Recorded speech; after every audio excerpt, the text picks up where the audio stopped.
Hello, hello.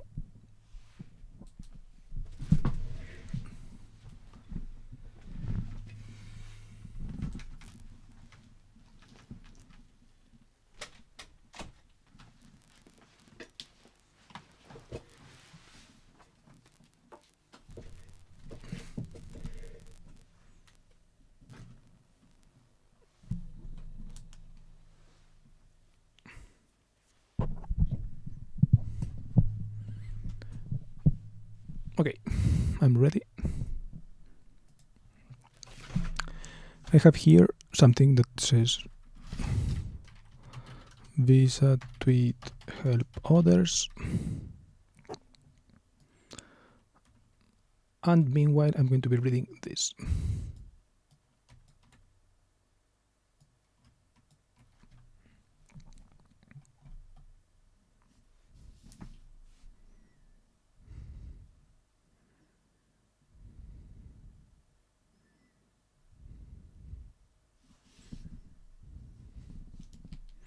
I'm going to just read it out loud. Might change my mind on this later, but right now in this moment I feel like the biggest lie I have been told in my life has been about the nature of distraction, or you could say the nature of attention. It seems to me that the misunderstanding of it is woven into the fabric of civilization. I won't claim to have perfect or even very good understanding of it, but I have a growing sense of the misunderstanding of it. A lot of it is downstream of exertion and control. I've circled around and alluded to this a lot over the years, e.g., then a thread about attention. That's the fan frame. Introspect is about actually the same thing. Fan is a book of his and the other one is another book of his, by the way. My bio, focus your time and energy on what you want to see more of, is the core ingredient in both frames. It's sovereignty and playfulness over bullying and coercion.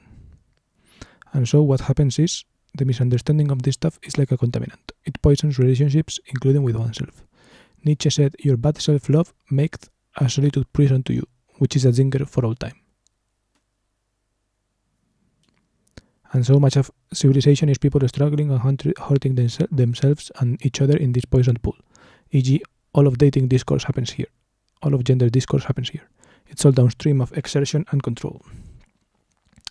I met an old lady once, almost 100 years old, and she told me, there are only two questions that human beings have ever fought over, all through history. How much do you love me, and who's in charge?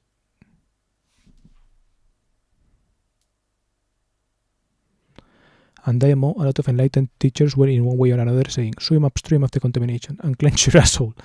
The kingdom of God is within you, and will shine through if you unlearn coercion. Put the gun down. If you're not a fan of woo-woo spiritual religious stuff, we can put all of that entirely aside and talk about mundane stuff like how to get good at tennis, how to get good at piano, how to get good at acting. It's the same answer. Those who are great at learning plus teaching people how to learn know that learning at its core is about love, about giving a shit, about curiosity and delight and desire. Now consider all the ways in which school is the literal opposite of that. There is a contaminant in the collective consciousness making everybody sick, and we mostly sort of assume that it's just the way of the world, like how it was the way of the world 50 years ago that everybody smoked cigarettes everywhere and you just had to accept it. There's many different parts to this complex puzzle, but for now I guess I'll just end by reaffirming that this is what I want to spend the rest of my life working on. In the immediate future, this means writing a bunch of essays. And part of the reason I've been taking so long and struggling so hard is, as RM pointed out, not sure who RM is, we don't even have the language for it. We are grasping in the dark, but I believe meaningful progress can be made and I intend to contribute however I can. We know that great learning happens with love plus curiosity. We know that the majority of our environments in civilization aren't particularly awash in those things. We can reasonably assume that creating such environments will promote great learning. In 1997, statistician David Banks wrote an essay titled The Problem of Excess Genius. We are some periods and places so astonishingly more productive than the rest. His primary examples are Athens, Florence, and London, and another set of minor examples, Paris, New York.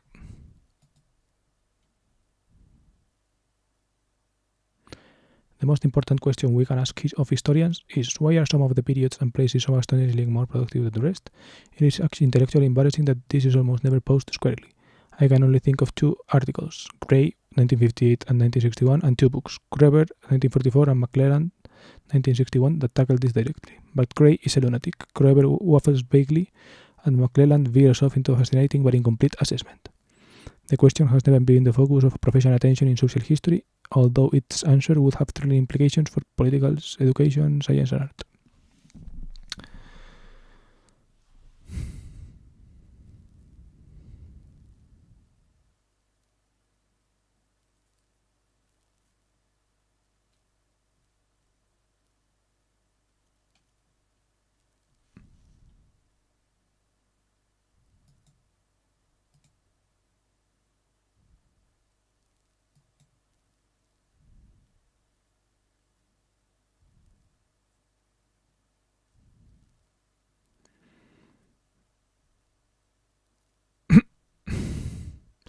I love this entire thread, but something that broke my brain a bit lately was that the study that our attention spans are fine. We just don't have the motivation to attend to things because there are so many things to attend to.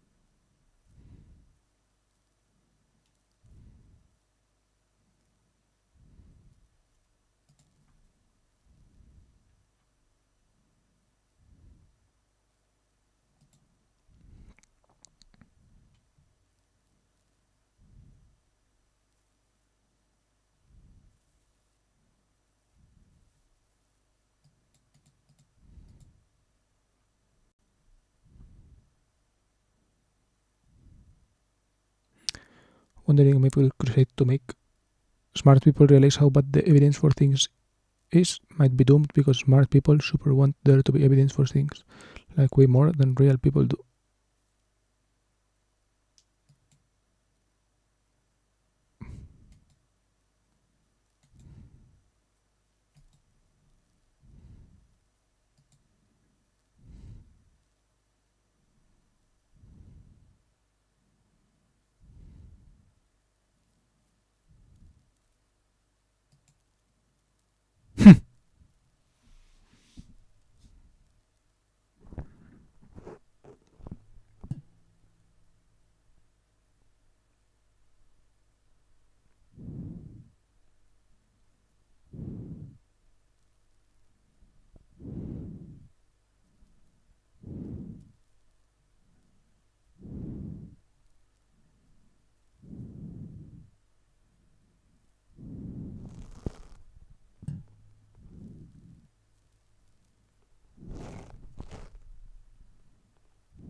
Let's read this.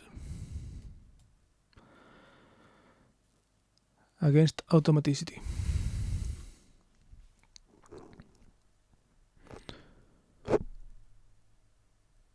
An explanation on why tricks like plumbing, nudge, the placebo effect, social contagion, the emotional inception model of advertising, most cognitive biases, and any field with behavioral in its name are not real. Very relevant. Nothing works that way. Back in 2013, Kevin Simler published a provocative essay on the nature of advertising called Ads Don't Work That Way. I imagine most people reading this have read it, and if not, they should really read in its entirety, but I'll summarize as a reminder. Some advertising works in really boring ways, basically reminding potential customers that the product exists. Simler gives the example of a drain cleaner. I think this is also how most fast food advertising operates. But there is a more psychological theory of advertising, which Simler calls emotional inception, in which advertisers create a Pavlovian association between their products and positive emotions or other desirable attributes. In the inception theory, our little brains are extremely malleable and vulnerable to such associations, and we can't help but associate soda with happiness, sweetened fruit snacks with being a good parent, etc. Simler does not think this is how advertising works. His theory, which he calls cultural imprinting, ascribes more rationality and less pathetic malleability to our interaction with advertisements. In this model, brands create cultural messages with their advertising dollars so that buyers know what message they can expect to be sending when they purchase products that are consumed socially. One of his major examples is beer branding, and he predicts the Bud Light advertising debacle of 2023 with incredible accuracy with what one bit flipped. If I'm going to bring Corona to a party or backyard barbecue, I need to feel confident that the message I intend to send, based on my own understanding of Corona's cultural image, is the message that will be received. Maybe because I'm comfortable associating myself with a beach vibes beer.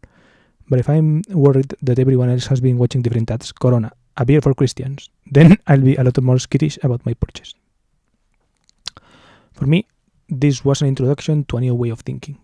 Perhaps those phenomena that popular media and official science explain with mysterious psychological effects on weak brains, automaticity, might actually be better explained by rational processes.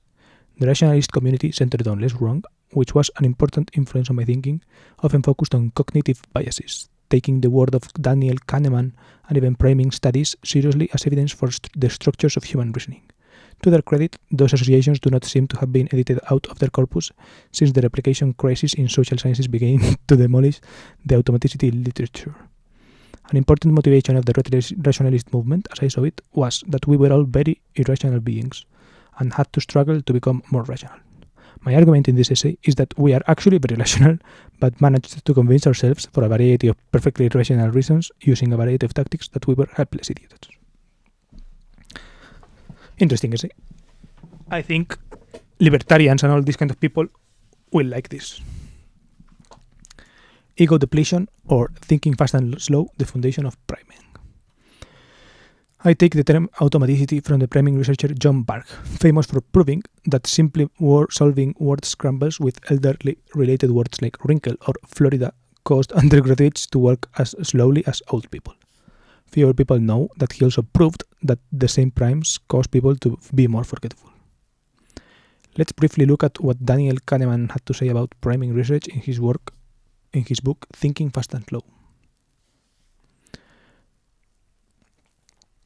When I describe priming studies to audiences, the reaction is often disbelief. This is not a surprise. System 2 believes that it is in charge and that it knows the reasons for its choices. Questions are probably cropping up in your mind as well. How is it possible for such trivial manipulations of the context to cause such large effects? Do these experiments demonstrate that we are completely at the mercy of whatever primes the environment provides at any moment? Of course not. The effect of the primes are robust, but not necessarily large. Among 100 voters, only a few whose initial preferences were uncertain will vote differently about a school issue if their precinct is located in a school rather than in a church. But a few percent could tip an election. The idea you should focus on, however, is that disbelief is not an option. The results are not made up, nor are they statistical flukes. You have no choice but to accept that the major conclusions of these studies are true. More important, you must accept that they are true about you.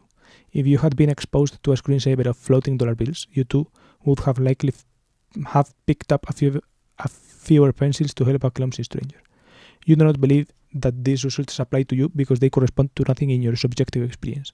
But your subjective experience consists largely of the story that your System 2 tells itself about what is going on. Priming phenomena arise in System 1, and you have no conscious access to them. He was also a believer at the time of another important phenomenon, ego depletion, which, as I will explain, is the foundation for priming style automaticity and, in fact, most of the phenomena that I label as examples of automaticity. A series of surprising experiments by the psychologist Roy Baumeister and his colleagues has shown conclusively that all variants of voluntary effort, cognitive, emotional, or physical, draw at least partly on a shared pool of mental energy. Their experiments involve successive rather than simultaneous tasks. Baumeister's group has repeatedly found that an effort of will or self-control is tiring. If you have had to force yourself to do something, you are less willing to be able or less able to exert self-control when the next challenge comes around. The phenomenon has been named ego depletion. In a typical demonstration, participants were instructed to stifle their emotional reaction to an emotionally charged film, will later perform poorly on a test of physical stamina. how long they can maintain a strong grip on a dynamometer in spite of increasing effort, in spite of increasing discomfort. The emotional effort in the first phase of the experiment reduces the ability to withstand the pain of sustained muscle contraction, and ego-depleted people, therefore, succumb more quickly to the urge to quit. In another experiment, people are first depleted by a task in which they eat virtuous foods such as radishes and celery, while resisting the temptation to indulge in chocolate and rich cookies.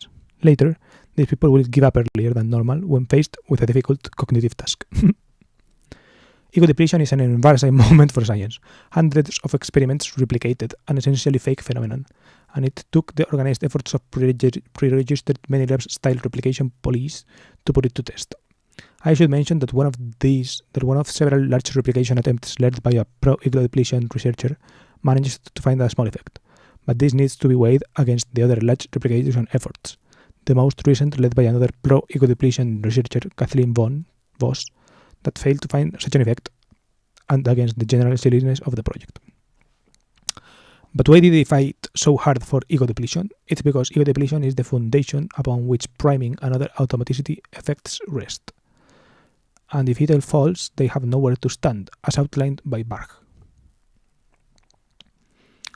Thijs and Baumeister concluded after the series of 8 ego depletion experiments that because even minor acts of self-control, such as making a simple choice, use up this limited self-regulatory resource, such conscious acts of self-regulation can occur only rarely in the course of one's day. Even as they were defending the importance of a conscious self for guiding behavior, Baumeister et al. 1998 concluded it plays a causal role only 5% of so all the time. Given one's understandable desire to believe in free will and self-determination, it may be hard to bear that most of daily life is driven by automatic, non-conscious mental processes, but it appears impossible from these findings that conscious control could be up to the job. As Sherlock Holmes was fond of telling Dr. Watson, when one eliminates the impossible, whatever remains, however improbable, must be the truth. Hello, Y1NO, or Y1NO. Thank you for showing up. I will proceed with that. I was reading an essay. This.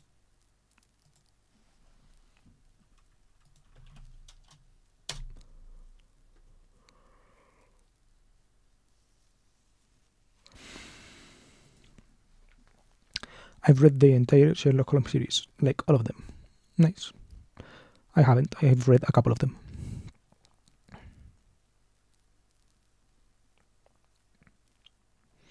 All of the books and the short stories. The one I remember is The Baskerville Hound, I think. I think I've read that one. I remember reading it, but I don't remember the content of it.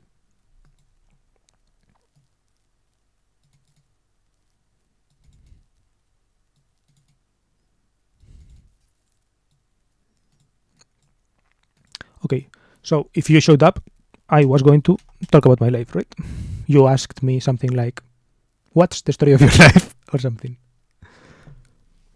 So, I'm going to tell you the story of my life, basically. And I thought of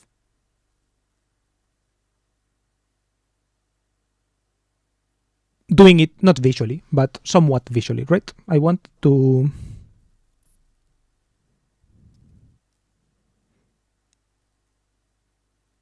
make some kind of timeline, right? Let's see if there are something on Google timeline creator. Something like this. Fuck it. Create.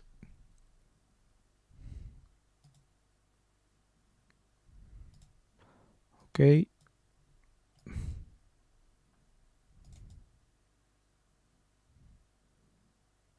"27 years old. Let's see. July. Oops.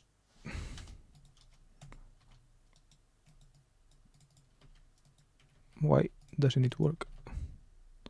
Okay. Let's look for another one.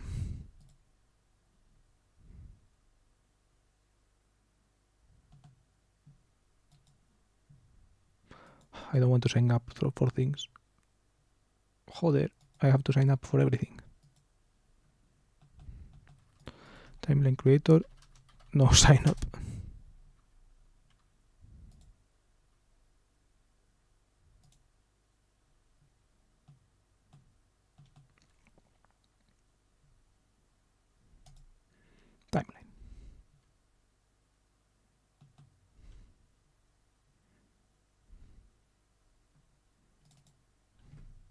1997.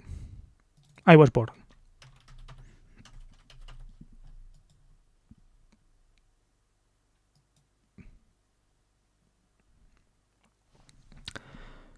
So many tabs. Yeah, it's a problem. Maybe my computer will crash. Okay, I have to do this more, make myself smaller, right? Here. Okay. No, not this one. Here.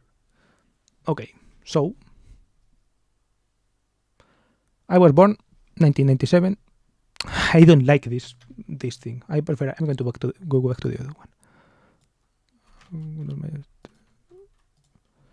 Timeline creator. No, sorry. This one. Create. I don't know what the fuck all of this is though.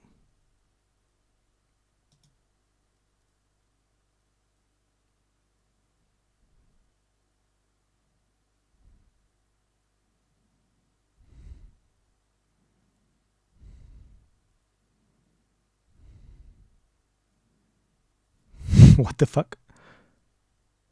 Okay, so let's go to July 1997. Event. I was born.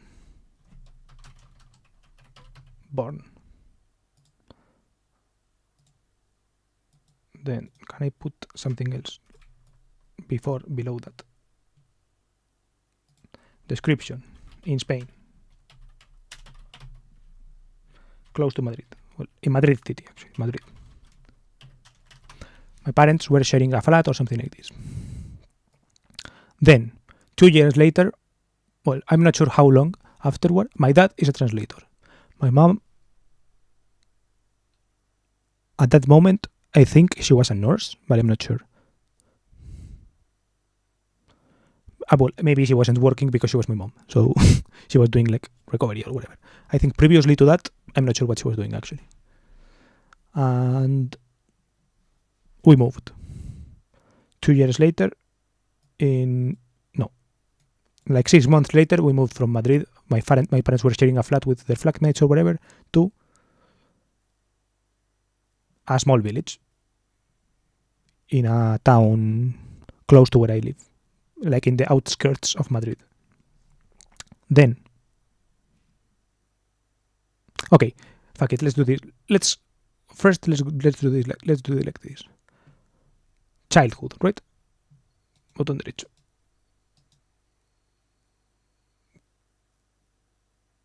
Time period. 28th of July 1997 to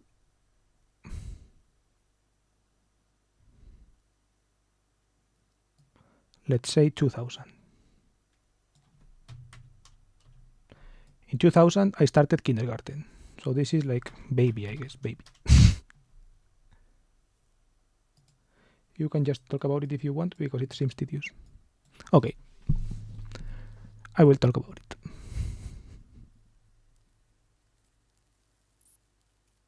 I will talk about it, and if I feel like I have to go back and forth things, I will return to it. So,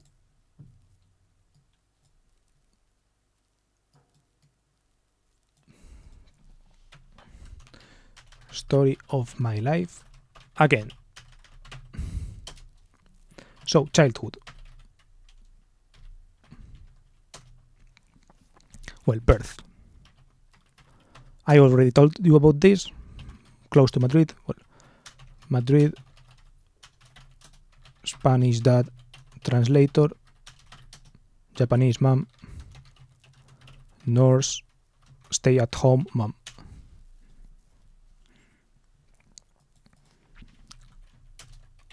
Small village. Soon. Wait, how was your day today though?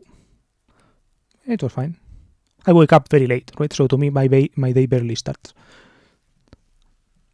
I did some yoga and then went for a short walk. Then ate, then browsed Twitter on my phone, and then here did a little bit of Japanese with my mom. Japanese study. And yeah, then I ended up here. I read Twitter again. How was yours?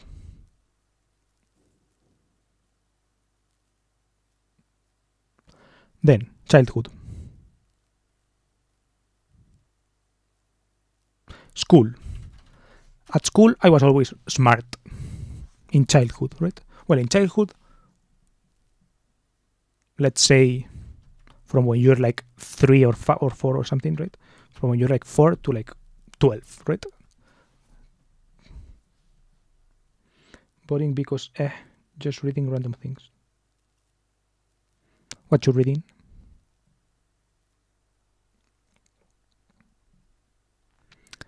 Then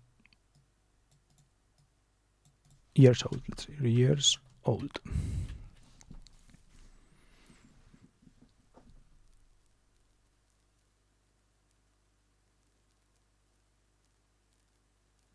School. I was smart, right? Smart kid. You could say gifted or whatever, right? I didn't really. I never studied, I never struggled, I did my homework very quickly and all this, right? I had decent teachers. Then, like from 10 years old to like 12 years old, like the 2 last years of school, I had a good teacher that I called, well, her name is Susie. Well, her name isn't actually Susie, that's like a... But yeah, I had a good teacher and she...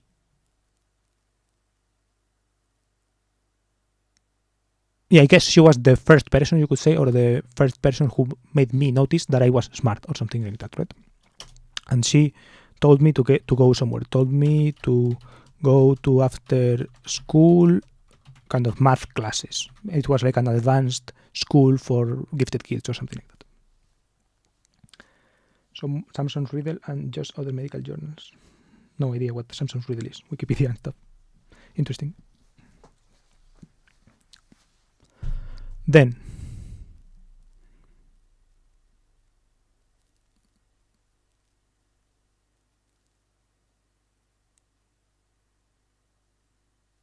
family. I was always relatively close to my brother, right? Pretty close to my brother. And because I didn't do anything at school, because I did everything at school, I didn't have homework or whatever, so I could basically play all the time. And I played with my brother, I guess, right? And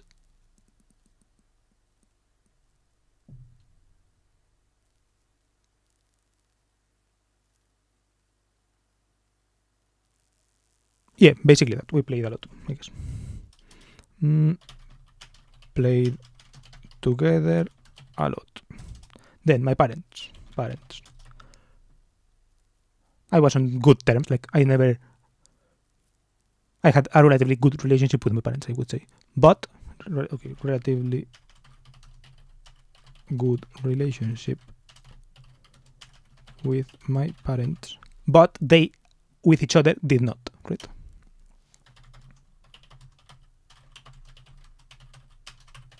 And like the kids are always kind of in the middle of it, right? They get, you sense the vibe, you could say. How old is your brother? 2 years younger. So when I was 4, he was 2. When I was 12, he was 10.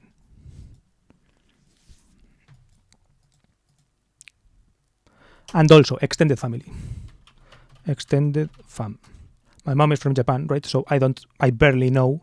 Plus, I don't speak Japanese, so I barely know that side of my family. I know who they are and all that, but like we don't hang out very often, obviously, right?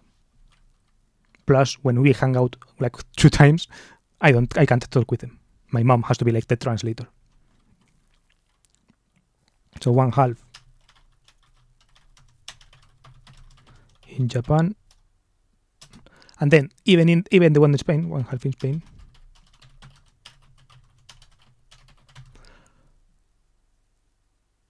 Like in Spain, I think it's common, right, for people to hang out with their family a lot for some reason, right? It's like families are relatively close. My dad is kind of an exception, right?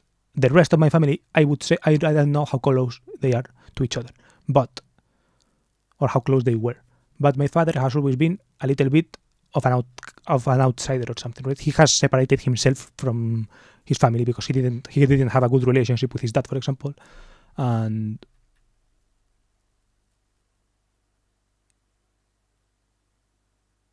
yeah, and among his brothers or sisters, he had a decent relationship, but never like the tightest relationship, maybe. Weaker relationship than the Spanish average, I would say. And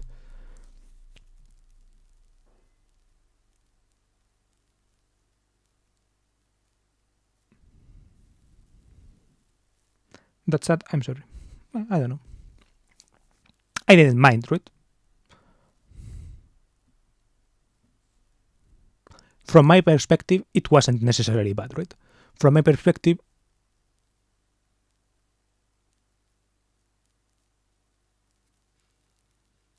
it was, I don't know, just the way things were. Plus, I also am not a super sociable person or whatever, right? So to me, going to see kind of these strangers or whatever, technically family, right? But going to see these people, I don't know, it was never bad, right? But it was never either like some kind of mega interesting thing, right? I was never super eager to go visit some people, right? Some people are like, I want to see my cousin, or I want to see whatever. I was never like that, right? I was never, I deeply want to hang out to my cousins or whatever.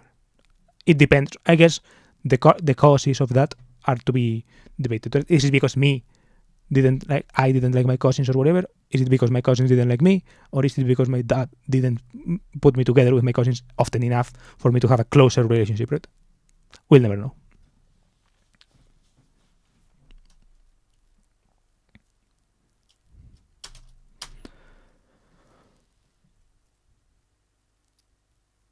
Then, I've always liked cars, right? Hobbies or something like this. Hobbies.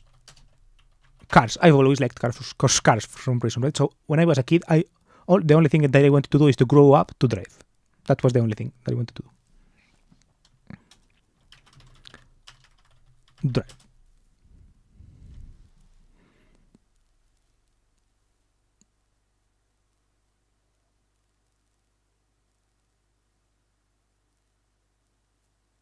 I've also been always kind of into the internet, I guess.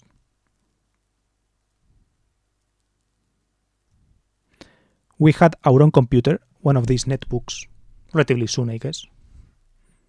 I'm not sure when, though.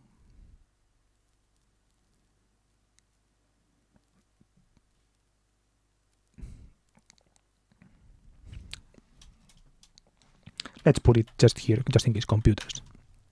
We had a home computer as well with games, so I obviously liked those things and all that.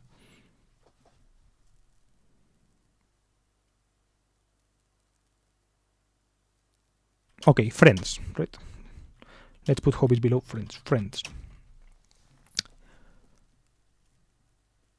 I had friends from school.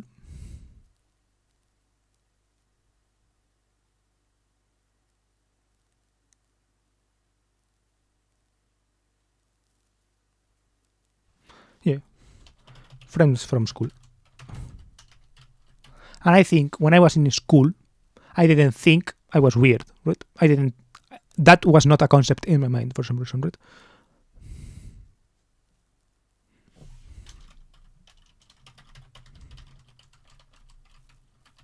I think I more or less fit in, right?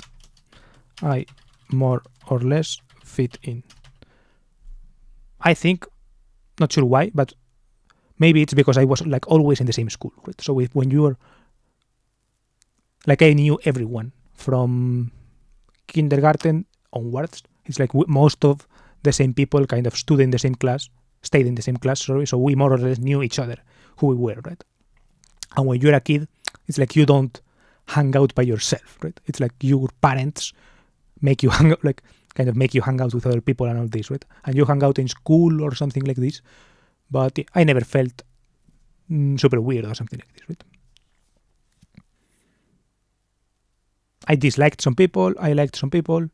There are some people who I disliked that then liked, and there are some people who I disliked that I still dislike, for example.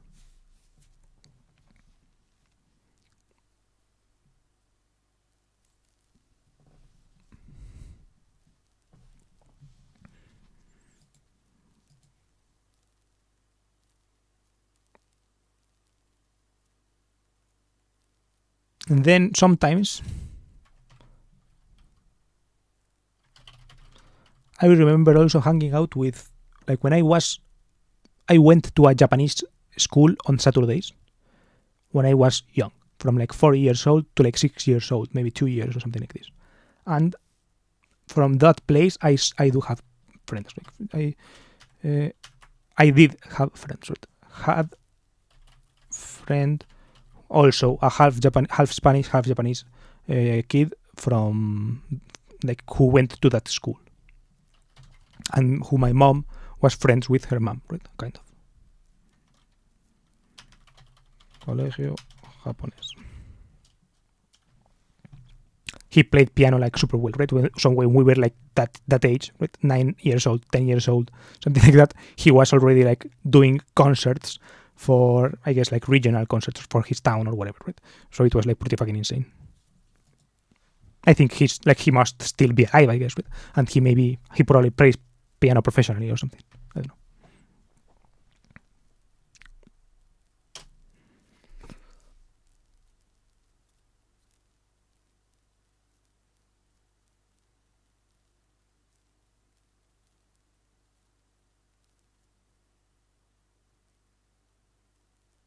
And I don't know. I, in general, don't remember many things, right? I'm not sure if this is like something intrinsic to me or something, or if it's me kind of hiding memories or whatever. But I don't remember many things. I don't know. I think some people can bring up memories quickly. I don't know. I can't bring up memories super quickly. And I have bad kind of time conscience or whatever. Oh, I did. And I did. There is one girl that I remember a lot that influenced me, I guess. And let's say Bulgarian. She was from Bulgaria. Bulgarian girl. And she was from when I was 10 years old to 11 years old, right? So fifth grade. And yeah, I liked her. And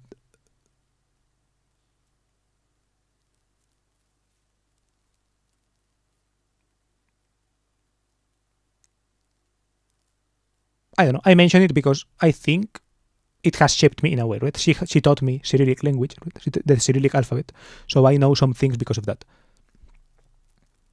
It's nice that you still remember. Yeah, I'm not sure if it's that night, but yeah, it is something that happened.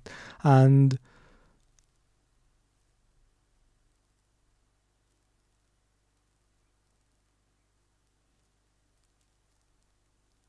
I mean, I don't think it's nice because I will talk about this in the adolescence part, I would say, right? Then high school, let's say high school.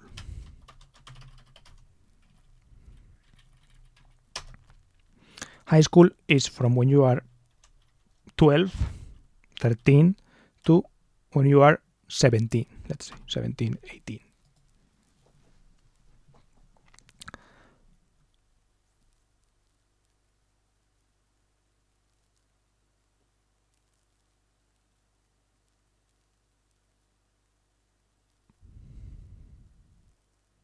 High school. On high school, I was also the smart kid. I kept being the smart kid, right? Kept being smart. Without effort, right? Without effort. That's the important part, right? It's not that I prided myself in this, right? But it was something that kind of gave you this aura, right? So when people ask you, oh, why did you get so marks so good? Did you study a lot? And you are like, no, I didn't study anything, right? Or I barely studied. And it's the truth, right? Because it was the truth, right? The thing is that it was the truth, but it does sound cocky, I guess, right? Or it sounds like superior in some way, right? And while it wasn't my intention, and I didn't like pride myself on it, I don't know, like it. I did like I didn't mind saying it, right? And I didn't care about how it was perceived, I guess, or whatever, right?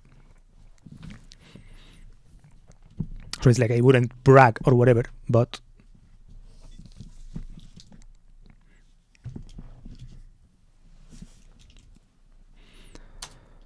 then, well, but sometimes I did put it in a, but they were like, I started to, I don't know, I started to study for some things sometimes, right? For some things sometimes, like the day before, for example, and all this. Then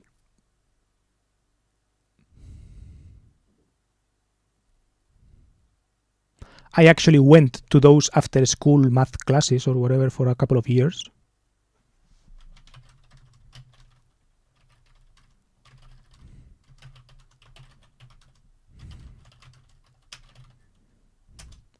And I realized there that I wasn't that smart, right? I think that is what kept me sane, you could say, right? Or that I think that is why I didn't keep. That was, I don't know. I think that's the reason why I was not cocky, right? Because I knew I was smart without effort, but I knew that was not the end all be all, right? I knew, like, I was going to a math class afterwards after school, and I saw these fucking kids who like literally won awards for math contests in Spain and all this kind of shit, right? And who were in private schools, who with dedicated classes to solving these kind of math problems. And I was like, okay, right? I know that I am not mega smart, right? I know that I'm just going through school like a breeze, but I know that there are more things around this, right? And I wasn't the smartest there at all, right? Met some people, but I don't think I'm not close with any of those. I think I have the contact information of some of them still, but I'm not close with anyone.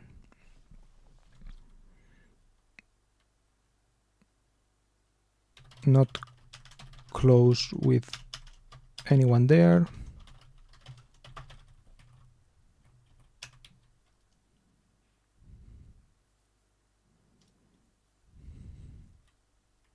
Anymore.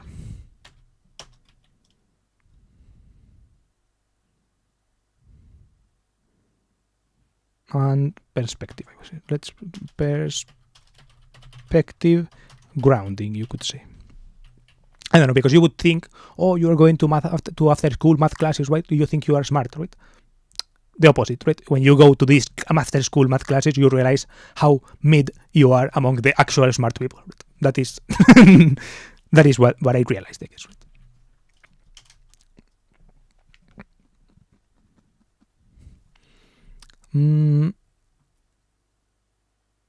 I don't know. I'm not sure if I want to put family again, right? That family is the same thing, right? Family, same thing. Family, same thing. I mean, the relationship between my parents, maybe I started to be aware that their relationship was actually bad or something like that, maybe.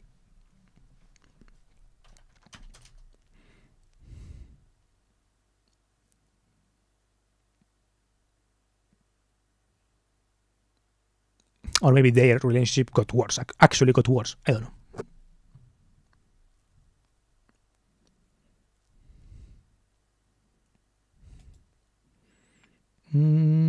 Didn't think I was weird, more or less fit in.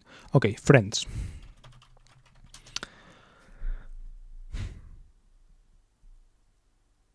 In the first year of high school, I hung out with some people because one of them lived close to me. Then afterwards, my friend group kind of switched, and I found the friend group that I still have to this day. So first year, friend group. How can you be lovers if you can't be friends? That's about the Bulgarian girl. Oh, that's about my parents. I mean, that's a question for them. It's because they weren't, I guess. Right? They were married, but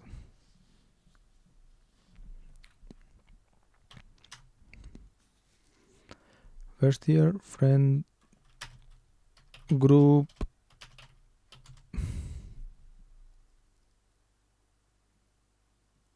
Oh, and actually, one thing that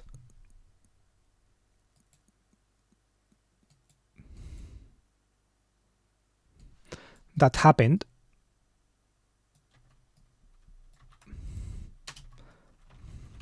is how I got into YouTube, right?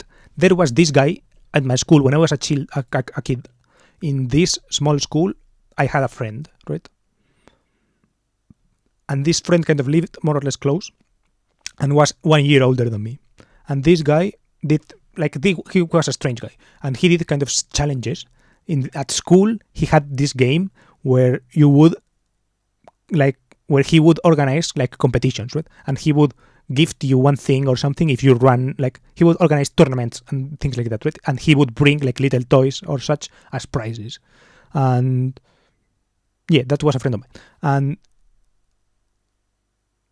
I kind of looked at him with respect or whatever because he was 1 year older, right? And he had this, he was a Naruto fan, and he had seen all of these Naruto parodies on YouTube. And he made kind of his own YouTube channel on that sense of making Naruto parodies, right? And that's how I got into YouTube, right? He would also be kind of knowledgeable about the YouTubers, right? He knew about the first YouTuber, the big YouTuber in Spain is called Rubius. He has now 15 million subscribers or something like that, right? So this guy knew about him, right? And he kind of showed us the video that was funny, right? And I didn't get it really because I didn't play the game that he was playing or whatever. And the humor was a little bit for older kids, you could say. But yeah, it was interesting, right? And he also showed videos in English, right? Like Niga Higa, Ryan Higa, and epic rap battles of history, those kind of things. It was interesting. YouTube friend, let's say.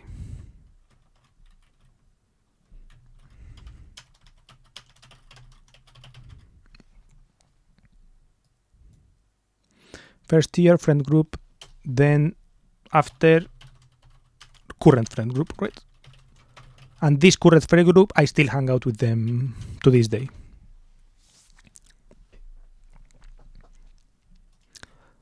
But here I didn't think I was weird. Now I do think, now it's when I realized that I am weird, right? That I am a strange person, or that my group of friends, we are kind of the strange people, right?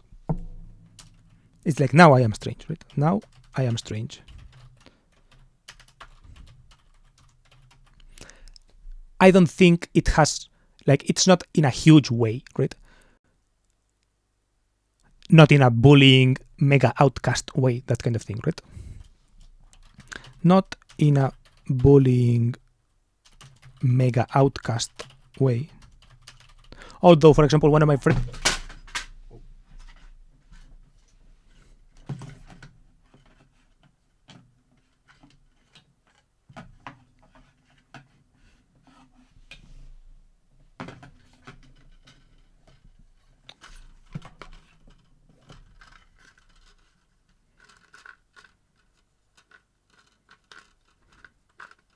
Sorry, this fucking shit.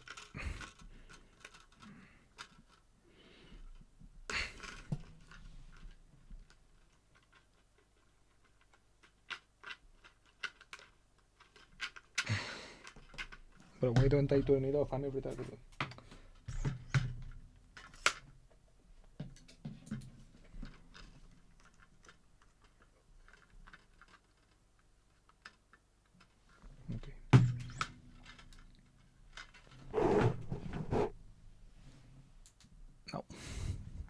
Okay, back. Yeah, I was saying we didn't get, I didn't get bullied at least, but I don't know, other friends, maybe they did, right? and I saw it, right? It was not this mega strong bullying of getting shoved in a locker and punched in the face or fought or all of these kind of things, right? But yeah, it was definitely I don't know, strange behaviors. And I was friend with those people.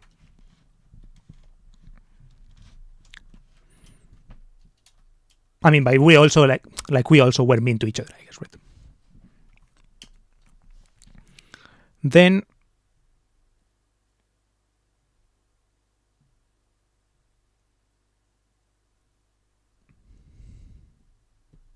Yeah. In adolescence, right? And it's like here, it's when you start to care about it, right? Before, when I was a kid, like I didn't give a shit, right? But I think here in high school, you start to realize things and to care about them, right? You start to realize, oh fuck, I'm a loser, right? Or fuck, I'm hanging out with the losers, and you actually care, right? Because things like hanging out with girls, for example, now hang on to you being a loser or not being a loser, right? It's like you start to care about these things, right? So now that those things have an effect, right? And you get, like, I, for example, was with one of my friends right now that I still am friends with him. He was a pretty strange person, right? He was a strange guy. You could say autistic, not really, because I think he's not diagnosed with autism, but you can picture it, right? So a strange person, like real autistic type guy, right? So actually he has a diagnosis, like one of those diagnoses, but yeah.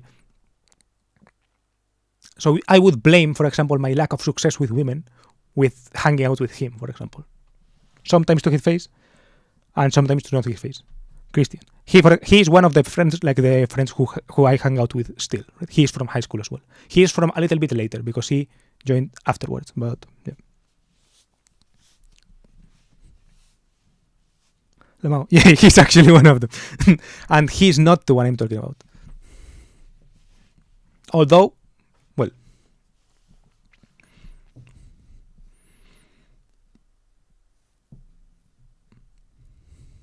yeah, so basically, you start to notice that at this point those things, right? And I knew my place, right?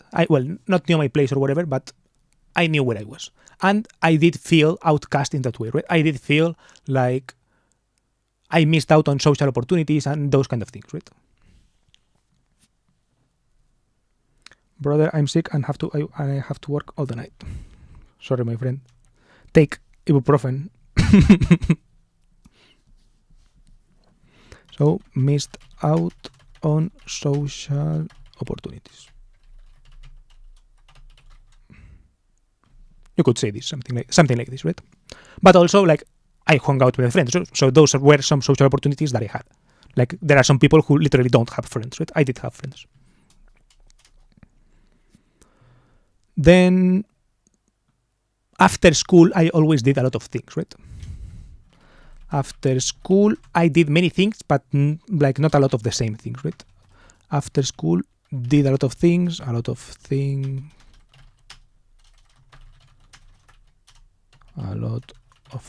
like guitar. Like when you studied guitar, they made you like study like musical language, they called it. I don't know how it's called in English.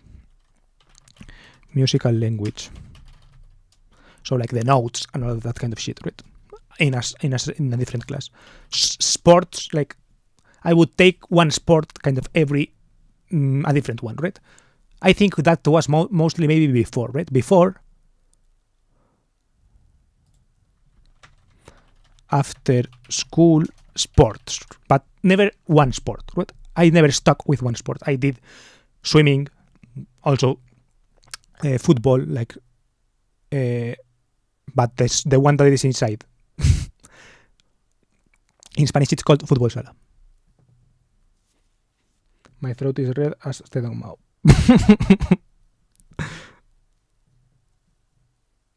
Take litsi paina. Litsi. Laotse paina.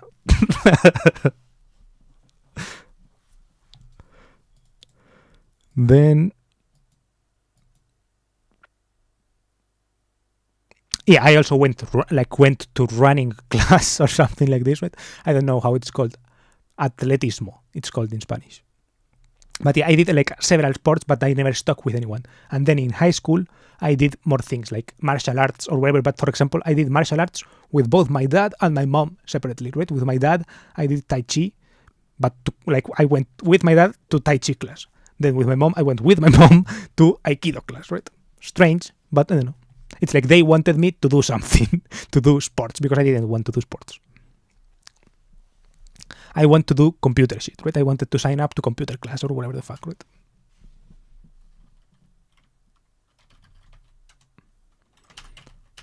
martial arts. But for example, with my dad Tai Chi, I went very like maybe less than 1 year, and with my mom Aikido, same, less than 1 year probably. Things like that.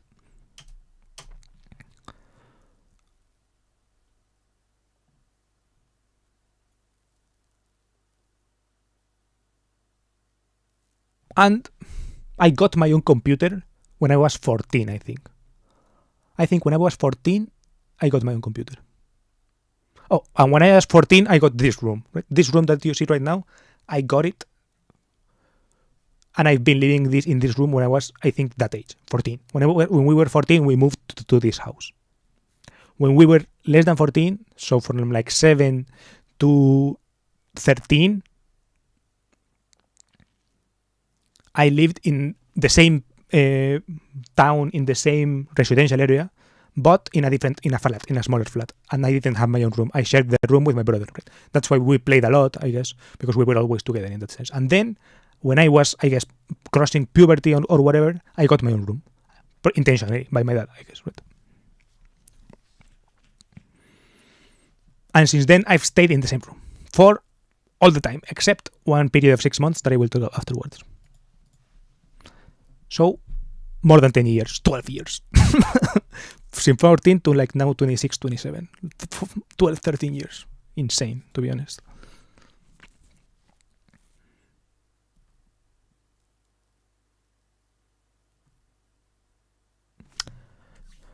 And after school, when I got my own computer, right? When I got my own computer, I guess I spent a lot of the time on the computer, right? Spent time on the computer. I'm not sure exactly doing what. I don't remember, to be honest. I think like YouTube had to be something, but I didn't upload a lot and I didn't edit a lot, right?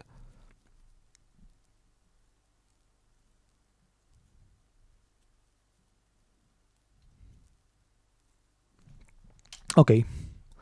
Then I guess watching car videos or like reading about car things, maybe these kind of things, right? Reading the Wikipedia about cars. You created a security team web page. Oh, true. Yeah. But yeah, I did create like some stupid sites, but I don't remember. Yeah, those were in high school, definitely. And yeah, with my own computer, I did those kind of things. Yeah. Those were they were websites that I created with like free website creators and all that. And one of them was like a security team, which he had this idea to make like a super secure social network. And yeah, I was like, let's try something, right? And we did with one of these like free websites or whatever. It didn't work out, but it was an attempt. There was an attempt. And then I also had made a website with like stupid lore that the strange friend that is almost autistic, he had like this strange lore in his head of what, like who was royalty in our classroom just because her surname was like King, right? There was a girl whose surname was King. So he was like, she's royalty. I don't know. He had this whole movie in his head and we made a website for that. But we tried. Yeah, we tried. Then I like draw comics. I draw like comic strips with a friend, and we also published it on a website, right? I don't know. We did kind of stupid shit like that. It was funny. It was a good time, to be honest. And I guess like those are the kind of things that make you weird, right? Then I don't know what else is there. Yeah, and here I don't know.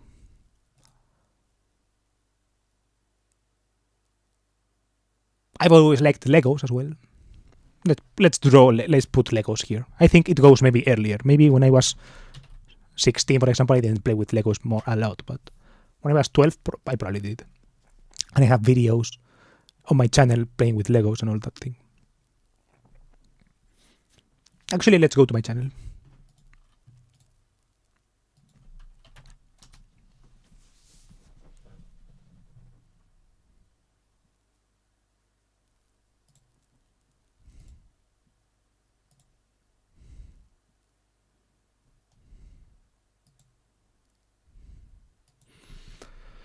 old.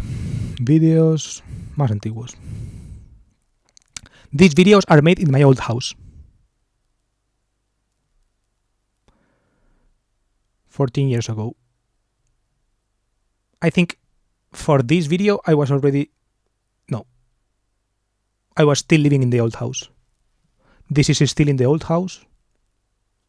This is still in the old house, I think. This is in the new house.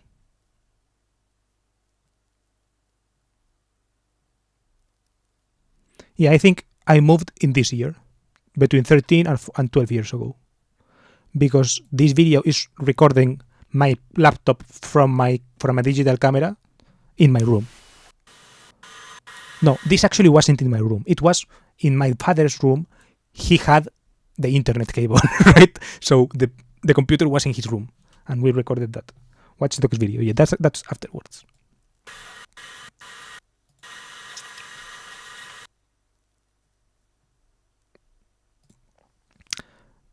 Does it appear? Okay, not yet.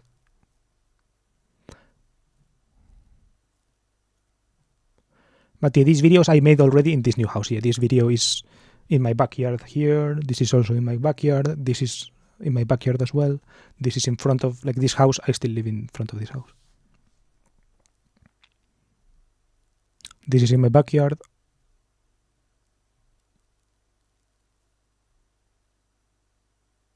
Grand Theft Auto 5 came out. Oh, I got a PS3. I played some Modern Warfare 3 with friends. There were a lot of hackers and I was pretty bad. This is the Watch Dogs video. This is the video that I made with him for a school project. This was in high school, right? And as you can see, it was one of kind of the last videos before my new YouTube era, right? Before 2 years ago, which was when I started kind of making videos again.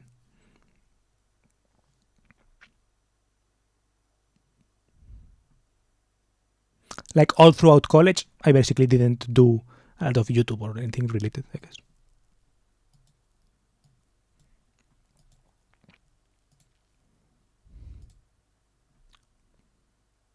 And yeah, this was, for example, a flight simulator video. I tried to make one gameplay one day. Still did some stop motions every once in a while. Some Lego stop motions. I'm not sure which one of these has the stop motion component, but one of these is a stop motion.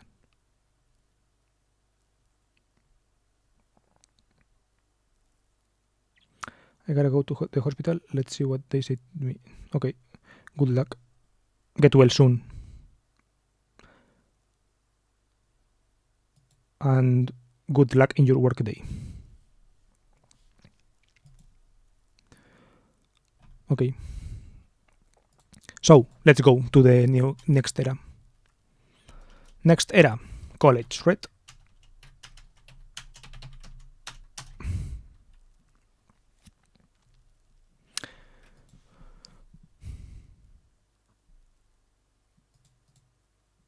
Okay, with my family, for example, let's say some things. I did, like, we traveled, right? Every year or more or less every year. Okay, at some point in time, right? At some point in time, my dad got hired. He was a translator, kind of freelancing. Then he got hired at some point in this era in Switzerland, like by an organization, you could say, I don't know. By some kind of this kind of world organization, right? And like that, for Spanish standards, is a good job, right? It's a decent job, like well paid, and he also has always worked at home because he was a translator. He has always worked at home, and here he started to have to go to Switzerland kind of every year, right? So kind of every year, not every year, but every year he had to go there for a month. I don't know, for some reason, right? And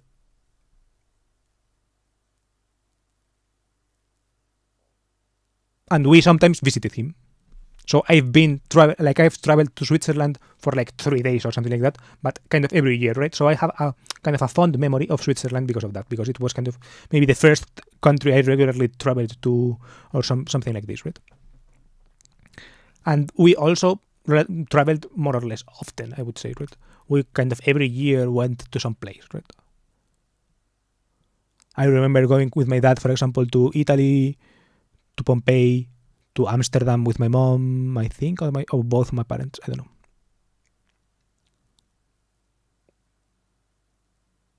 To Switzerland several times.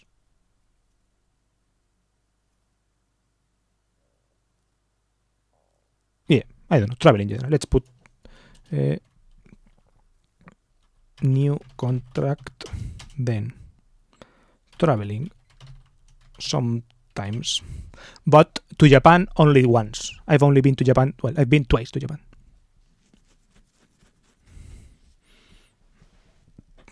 But I'm talking like since the new contract, I think twice only.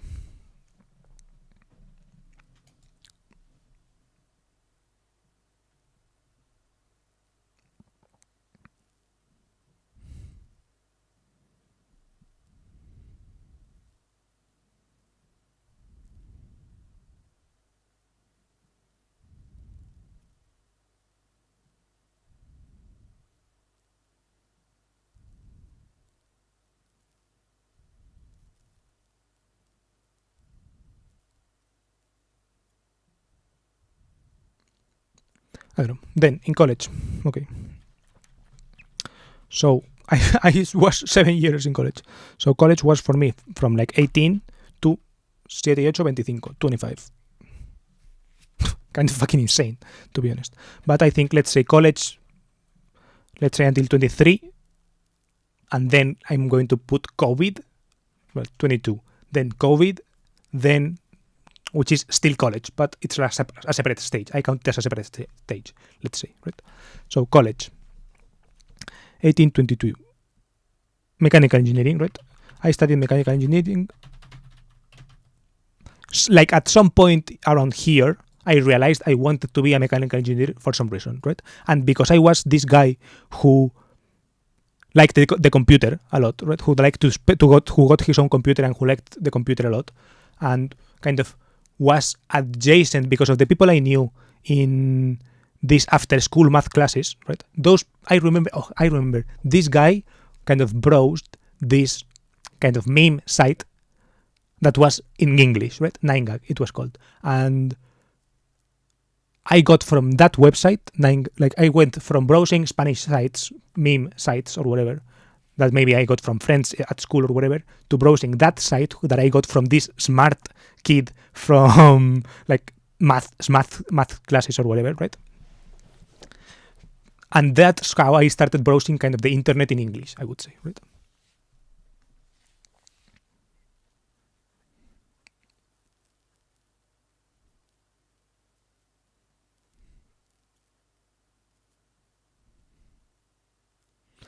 And because I browsed the internet in English, I think I watched these engineering explained videos in English, and the guy was a mechanical engineer.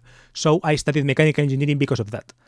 The problem is that in Spain, mechanical engineering is not a prestigious career, right? In Spain, mechanical engineer is kind of a worse, well, not a worse, but its origins are in a like lower level, more like trade-like engineering degree, right?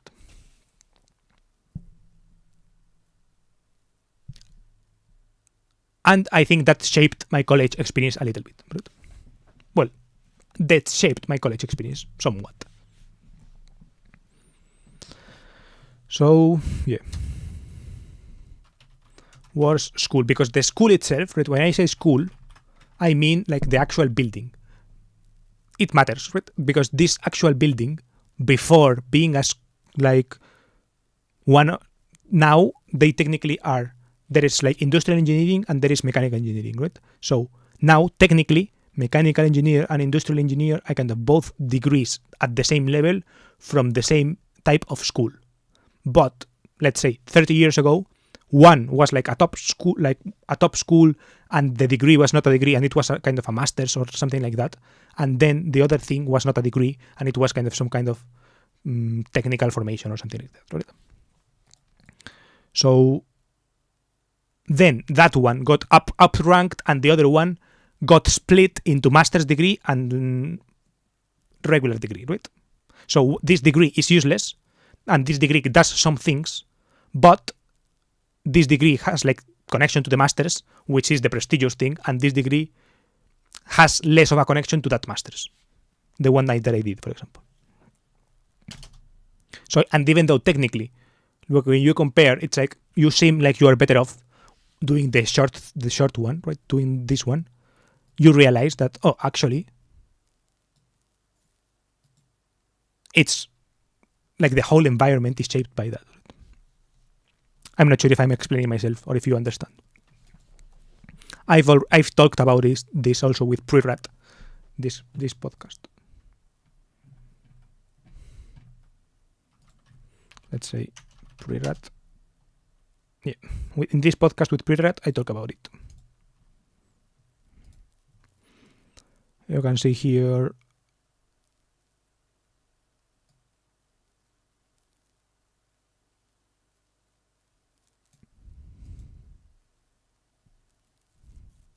Meg Eng rant about school prestige. This 52.1. I'm going to paste it here.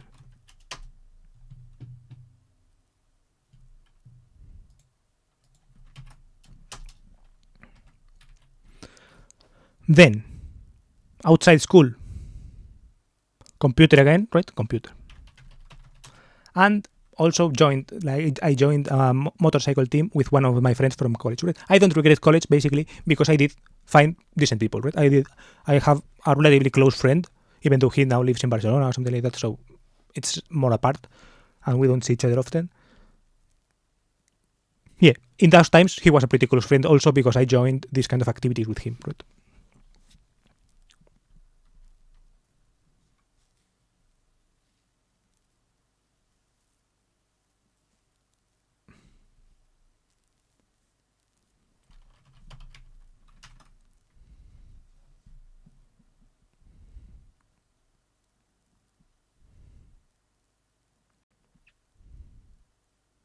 Yeah, so motorcycle racing team.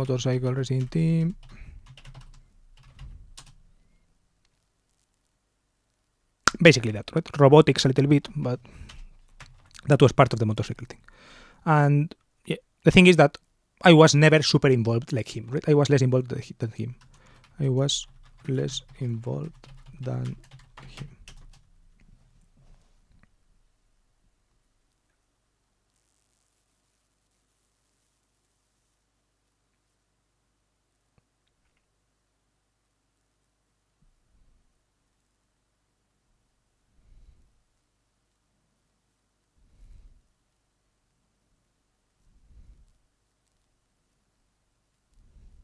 I don't know, I guess listening to...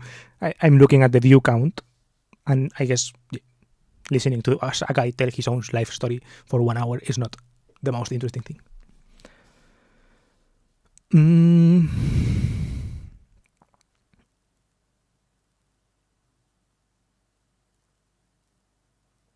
Yeah, and here it's when I think I started to feel like... Oh, and also in third year,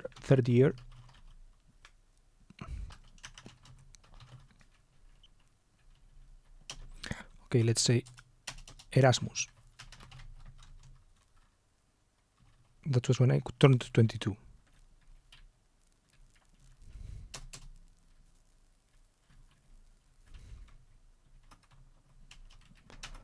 I failed a lot of subjects, right? And even still, right?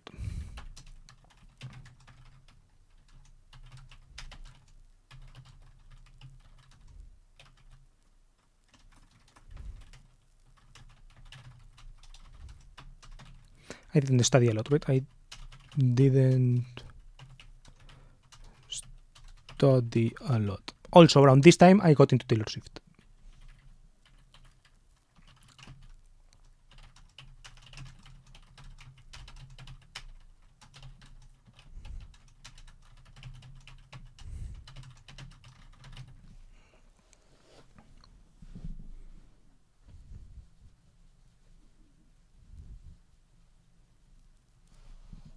welcome back. Not sure if you are the same person and if your internet died or something.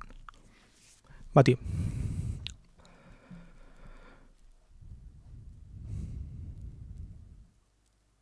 Then I think I will put this into computer, right? Because I was part of the Taylor Swift Reddit and all of those things. Third year, I felt a lot of subjects, and I started feeling pretty bad about myself, right? I think when I started, like when I failed so many subjects in my third year of college, was when I went from being, I don't know, I think that changed me for the worse, right? It made me a worse person, I guess. Not sure if a worse person or whatever, but in a kindness sense, but just like put me in a worse state afterwards. And from then on, I've been in that worse state, I guess, except for the Erasmus period, all the time, right? Kind of disillusioned, feeling bad about myself, those things. I'm also omitting something, right? And I think that if you pay attention, right, you can see that I never mention partners or anything like this, right? That's also probably something that is relevant, right? I could have mentioned some things at high school, but aside from that, I barely have anything to mention there, right? So that is also something that has that there is a backstory to that also that I don't want to talk about here, right? But that I would have to talk about someday, I guess.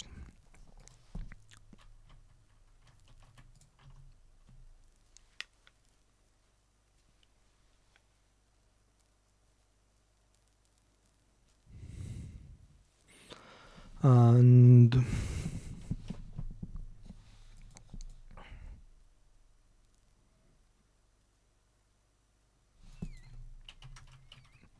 yeah, I think along with this kind of third year failing a lot of things or whatever, I never was super involved in the motorcycle racing team, so I never felt a part of that either, even though it gave me some connections and all that. And yeah, it basically drained a lot of my energy. So I was kind of planning to go on this exchange year. Erasmus, in case you don't know, it's an exchange program, right? Exchange program in university. So you have to plan a couple of years ahead. But by the time it got time to go, I was like really ready to go there, right? I wanted to get a change of air and all of those things, and I got it. So nice. I would qualify this as a great experience, right? Great experience overall. Great experience overall, and probably the best period of my life.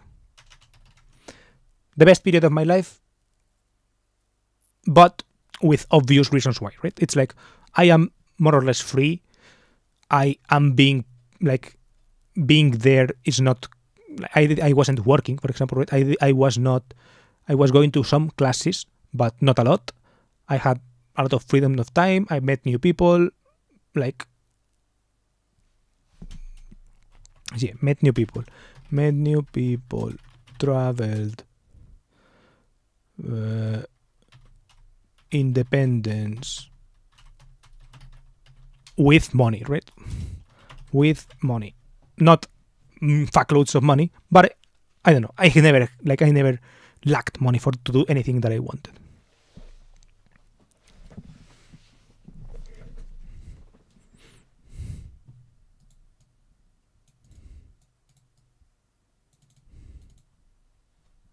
So it's like obviously when you have free time, when you have cool connection, when you have independence, and when you are being paid, when you get a check from your parents, everything is nice.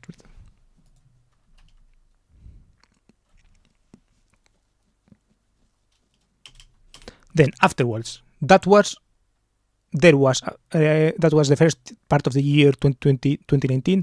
Then the second part of the year 2019 was here, bad. Well, not bad, but pretty bad compared with the previous one.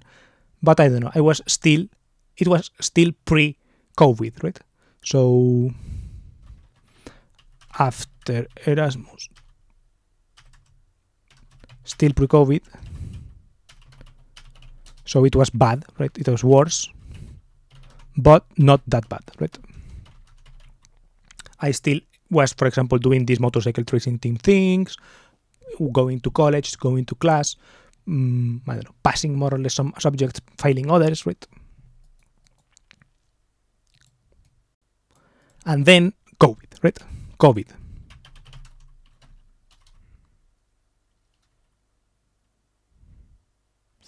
That was from when I was, let's say, 23 until today, because even though today there's no longer COVID, to me, like the mindset and the things that I do and how my life is kind of very similar to this, right?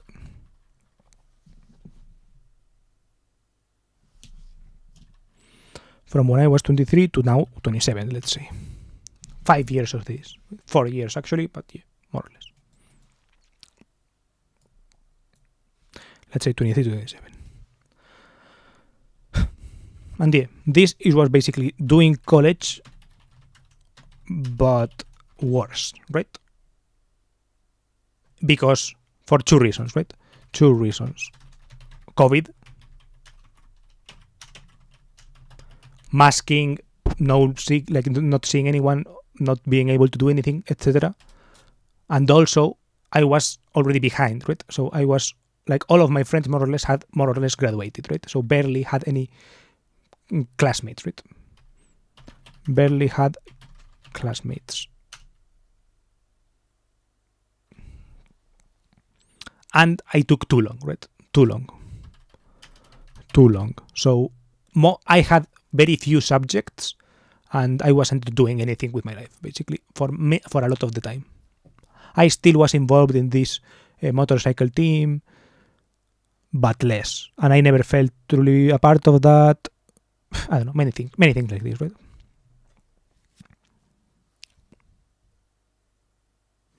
And computer. That's basically the thing that I did.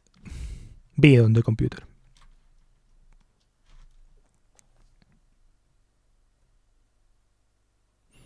And yeah, that's the story of my life.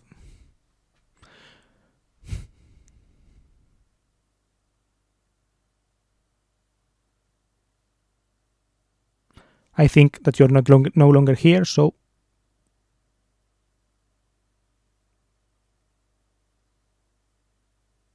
yeah, so I'm not sure if you have any questions or not. If you have questions or comments or whatever, leave them. And if not, I will, I guess, close the stream soon. Let's say computer, social media, Twitter,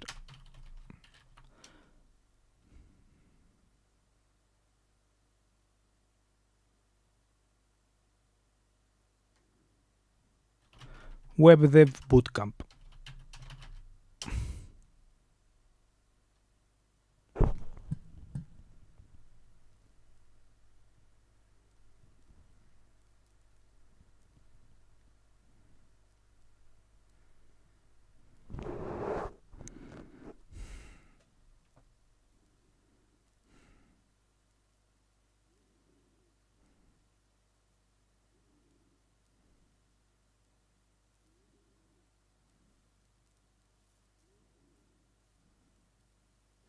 YouTube, my YouTube era.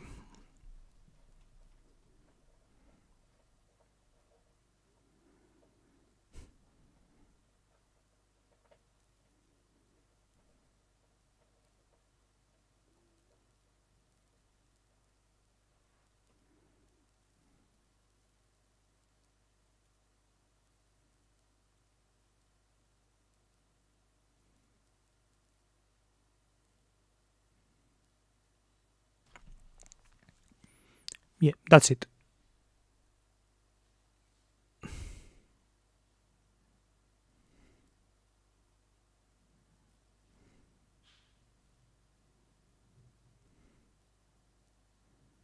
So if you have something you want to say, I will.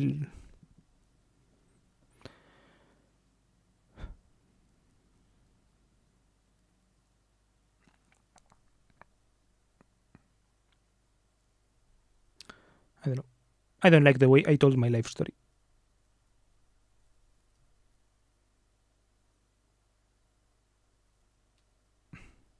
I guess because it doesn't have a good ending, right? It ends low.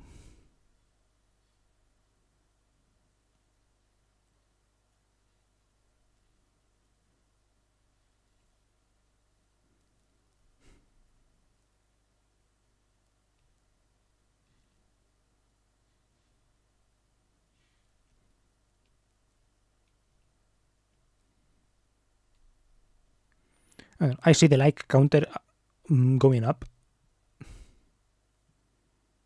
So I don't get it. Spicy. Hey.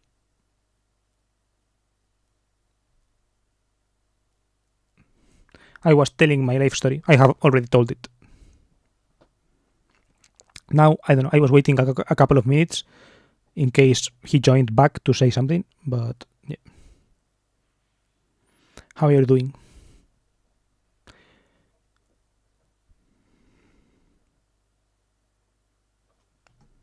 Let's see.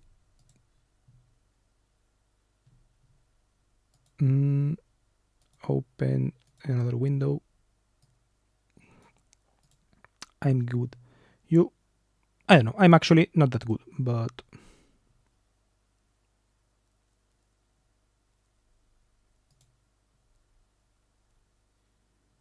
Okay, you're the one for Bulgaria. Okay, I cheated. I'm checking your message history.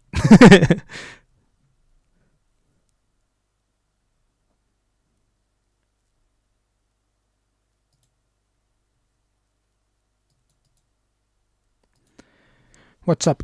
Nothing. I don't know. Telling my life story made me sad. Hi, where are you from? I'm from Spain. If you want to know more, you can scroll back to the beginning of the live stream and I will talk about, like, I will tell you my whole life if you want. And where are you from? Victor Savchenko. Savchenko sounds Russian, but I don't know. Victor, not sure if that's a very Russian name. Maybe it is. Victor. Yeah, I know the Cyrillic alphabet. I told this story yesterday, but I will tell it again because I have it here written. Right? Here, when I have childhood, I have friends from school, I have the Bulgarian girl here because it was a key moment in my life, I would say. From Russia, you wondered. We're in Russia.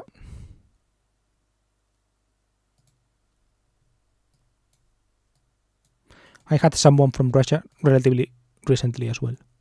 I showed them this song. The Dos Coros Stretchy song. Dos Coros Stretchy. Dos Coros Stretchy. I like the video a lot.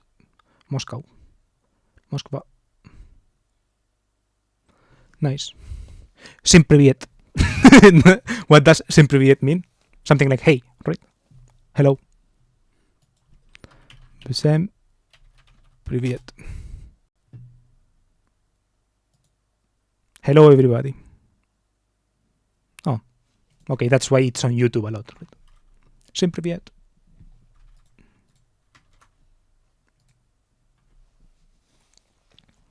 Oh, and I also mentioned this group, testosterone. Testosterone. The Eton is the China. The one in the mall. I like the video that is recorded inside the mall.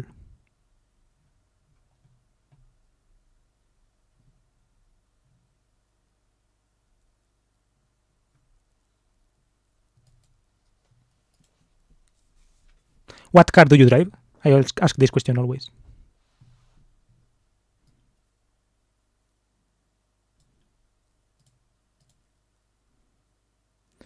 Dos Coros Stretchy. Dos Coros Stretchy. Bro. What is your profession? Or you are a student? I am unemployed. And I studied mechanical engineering.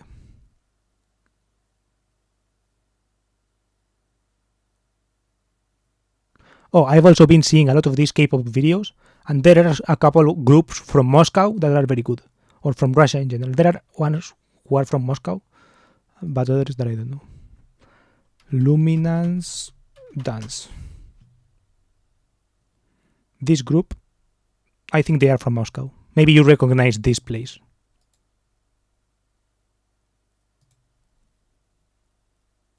Is this a famous mall in Moscow or something? Here, for example.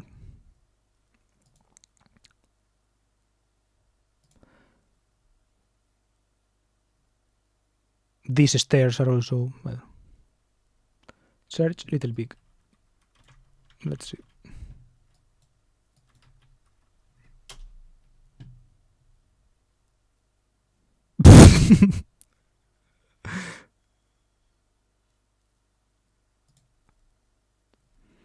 I don't know what it is. Yeah, I have seen this video.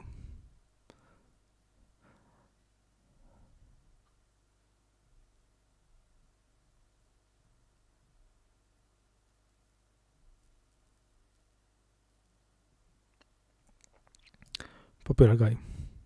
I think I've also seen this Y1NO song.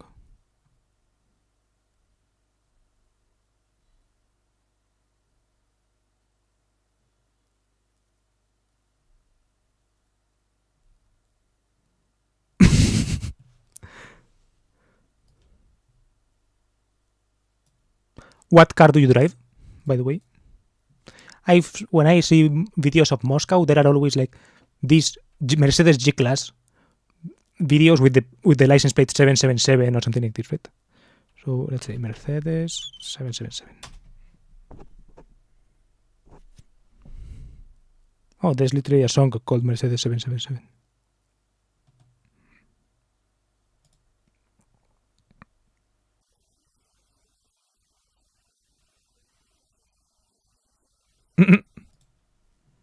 Yeah. Yeah, I meant these kind of things. There's always some kind of G-Class with, I don't know, let's say something like gangster Russian music or something like gangster music. Yeah, there's always this kind of fucking Mercedes.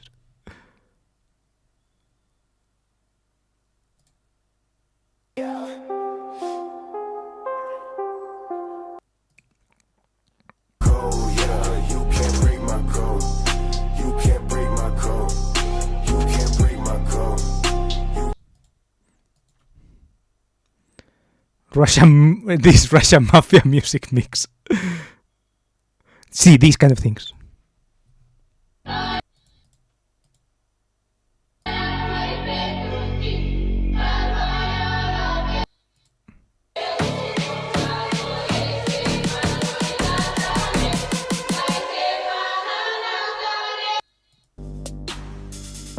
G-Class with Russian mafia. Yeah, it has like this name. There is a song. There is a little Lil Peep song, right? The Galik.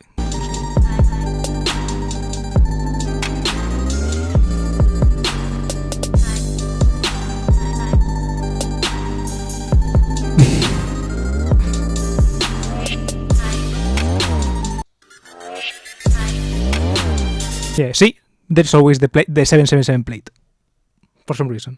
I don't know. I think you can always you can look them up even 7777 MB.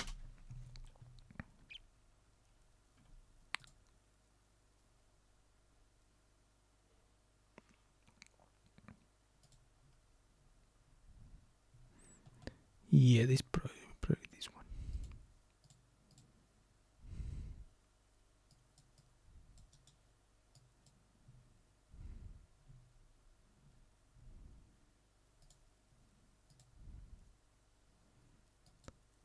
Is the little number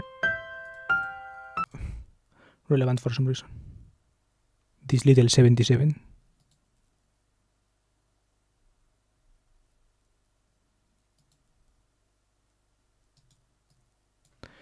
T777 MB77.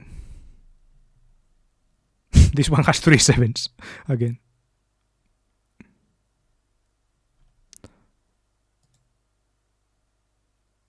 This is a Spanish forum.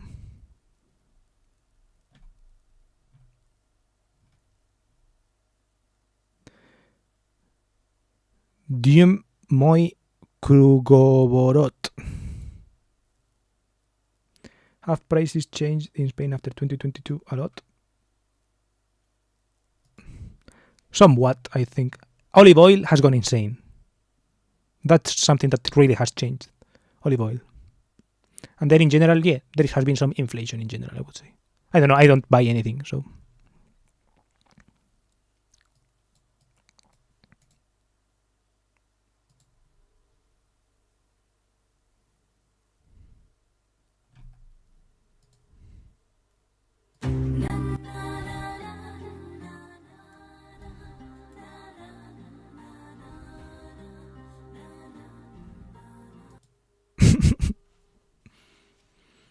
What about there?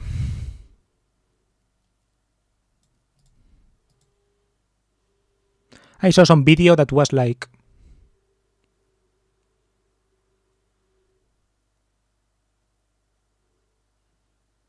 there was, I don't know, I think it showed the ruble chart, right? And it kind of spiked in a bad way, or like tanked in a bad way, like right after the war. And then, well, the war started, then it kind of went and it kind of recovered a little bit, but it's still at bad levels, I would say. But I don't know.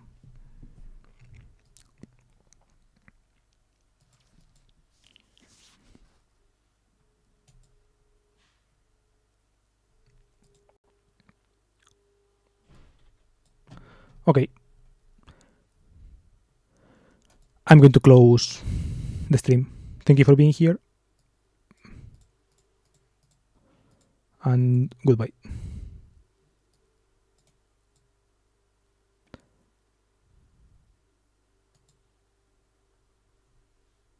How was goodbye? До свидания.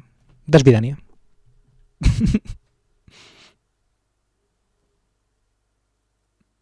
Bye. Bye.